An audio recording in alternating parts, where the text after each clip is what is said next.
Have you ever felt like the days simply pass by and you do nothing with them?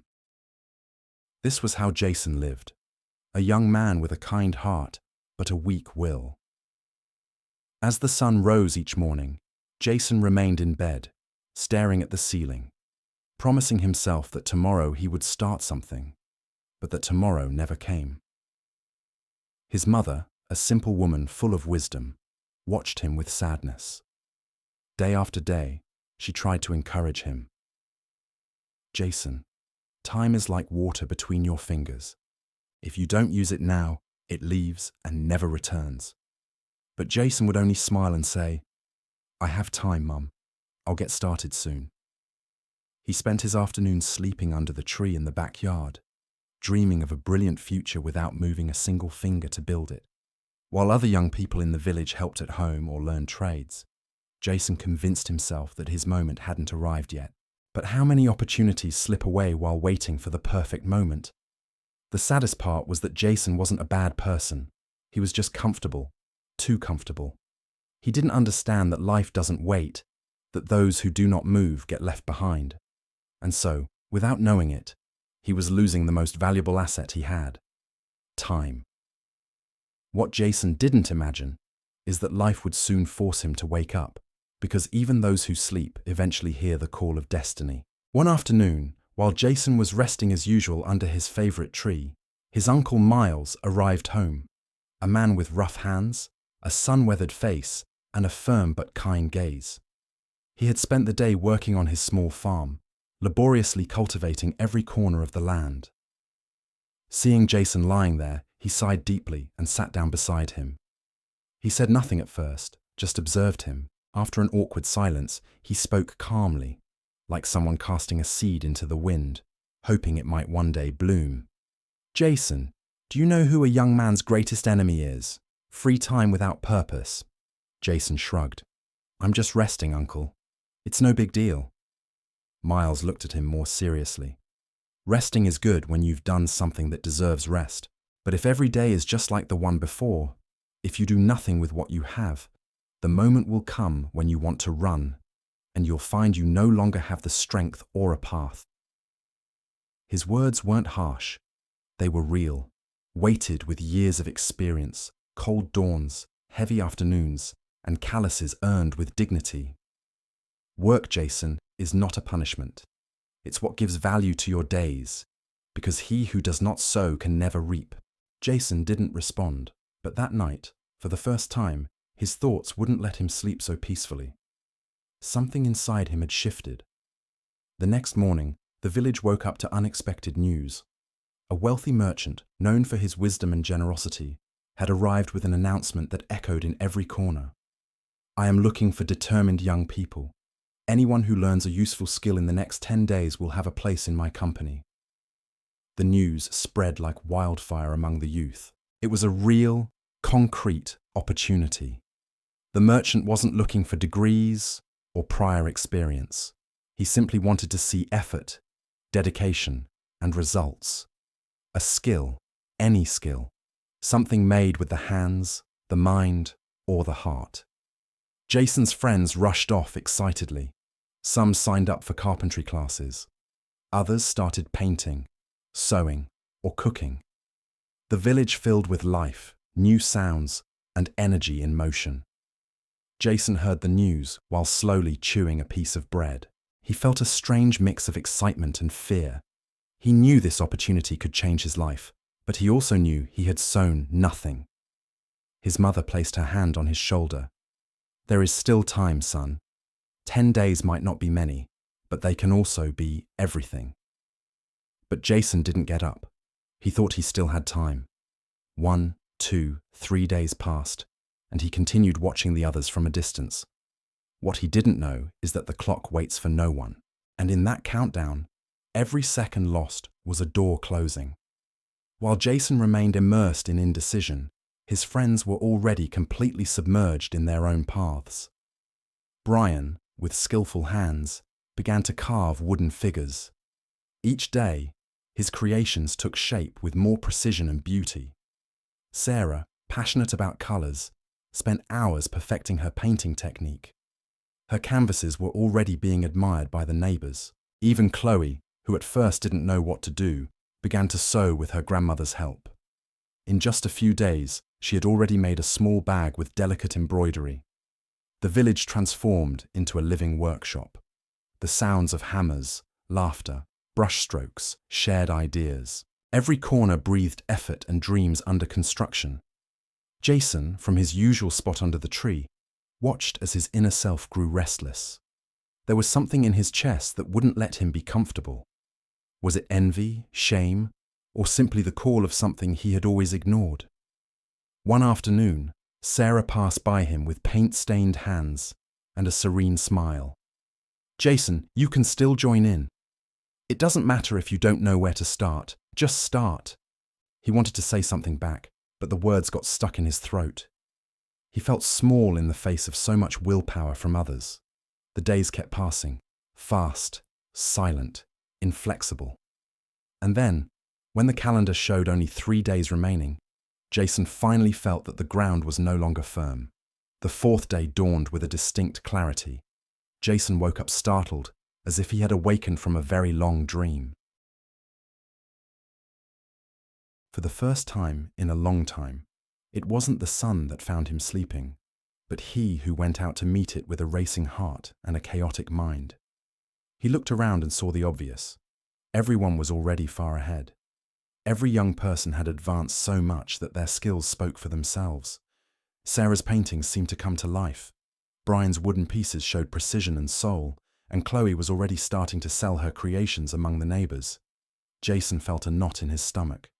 He walked through the village, looking for someone who could help him. But everyone was busy, concentrated, focused. No one could lend him the time he had wasted. He tried to paint, but didn't know how to mix colors. He tried to carve wood, but didn't have the strength or the technique. He even wanted to learn to cook, but burned himself on the first attempt. Everything he tried went wrong because he lacked the most important thing: practice. Despair took hold of him. The time that previously seemed eternal was now his shadow, reminding him that you cannot recover what you let slip away. Jason locked himself in his room that night, covering his face with his hands. Inside, he felt he had failed, and for the first time he cried. Not out of sadness, but from the weight of lost time. The 10th day arrived. From very early on, the young people gathered in the main square. The merchant, dressed simply but with an imposing presence, waited for them at the center of a long table where each would place the fruit of their effort. One by one, they presented their skills. Sarah showed a series of paintings that narrated the village's stories. Vivid colors, confident strokes, emotion in every brush stroke. Brian presented a collection of carved figures with impressive detail, each representing a value: courage, humility, compassion. Chloe, with trembling hands but bright eyes, revealed her line of woven bags, each with a story embroidered in thread. The onlookers cheered, the merchant smiled, and the energy was one of admiration and pride. Then it was Jason's turn. The silence became thick. He walked toward the table with heavy steps. He brought nothing in his hands, nothing in his pockets, just a downcast face and broken breath. "I have nothing to show," he said in a low, barely audible voice. "I wasted the time. I didn't think it mattered so much until it was too late." The merchant looked at him intently, not with judgment, but with deep understanding. He walked over to him and placed a hand on his shoulder. "What you lost wasn't just an opportunity," he said, with a serene voice. "It was the chance to know what you are capable of doing. Time does not forgive, but it teaches." At that moment, Jason understood that the most painful void is not that of empty hands, but that of empty days. The merchant kept his hand on Jason's shoulder for another moment.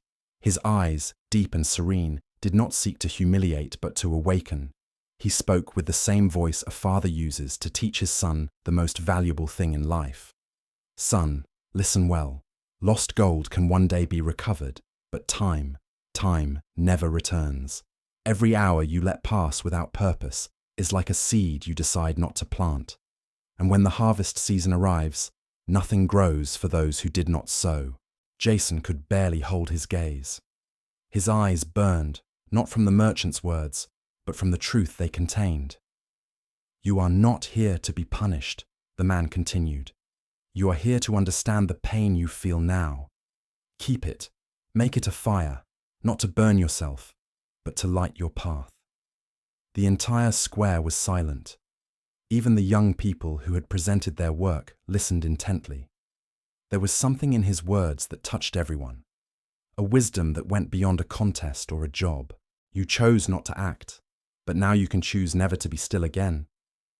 Time is your harshest teacher, but also your fairest. What will you do with it from now on? Jason swallowed hard. He nodded with damp eyes. He had no answers, but for the first time, he had a resolve. That night, Jason didn't sleep. He sat by the window, watching the moon cross the sky in silence. Inside, a storm was brewing, but it wasn't a storm of guilt. It was something new, something pushing him from within, an urgency to never lose another second. The next day, while the village returned to its routine, Jason did something no one expected. He got up at dawn, grabbed an old notebook and a worn pencil, and went out in search of someone to teach him. It didn't matter what. The important thing was to start.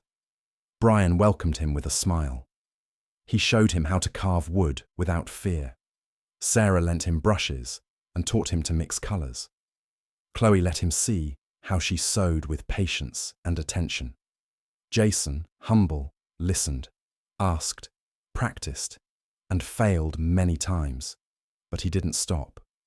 Weeks passed, then months. Day after day, his body grew accustomed to work and his mind to learning. He no longer feared being wrong. He feared instead wasting time. Little by little, he found his true passion, sculpture. His first figure was clumsy, but it had something that made it special. Soul. Over time, his talent flourished. He didn't seek applause or recognition. He only wanted to honor the time he still had. And with every cut of wood, in every silence of concentration, Jason repeated a promise within himself. "I will never be still again." Years passed, and Jason's name began to resonate beyond his village. His sculptures, full of emotion and meaning, traveled from fair to fair, from hand to hand. But what most surprised those who knew him wasn't his talent. It was his story.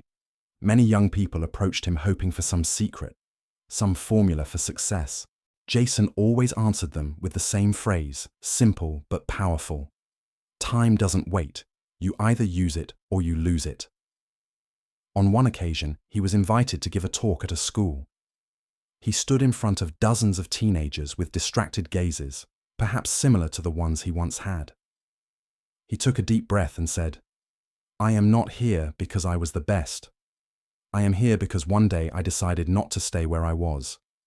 Hard work is not a punishment, it is a path, and time is the most valuable opportunity you will have in life. Do not despise it."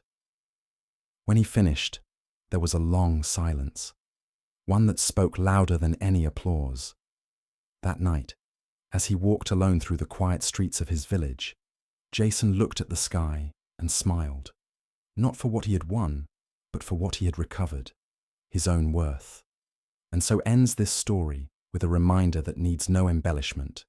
Time never returns, and only those who respect it see their dreams bloom. If this story touched your heart, if it reminded you that every second counts and that it's never too late to start, then don't let it be forgotten. Share in the comments. Have you ever felt like you were wasting your time? What did you do to change? Subscribe to the channel to receive more stories that inspire, awaken, and transform. And don't leave just yet, because the next video that appears on your screen might be exactly what you need today. Click and follow this journey of reflection and growth, because remembering isn't enough. It's time to act.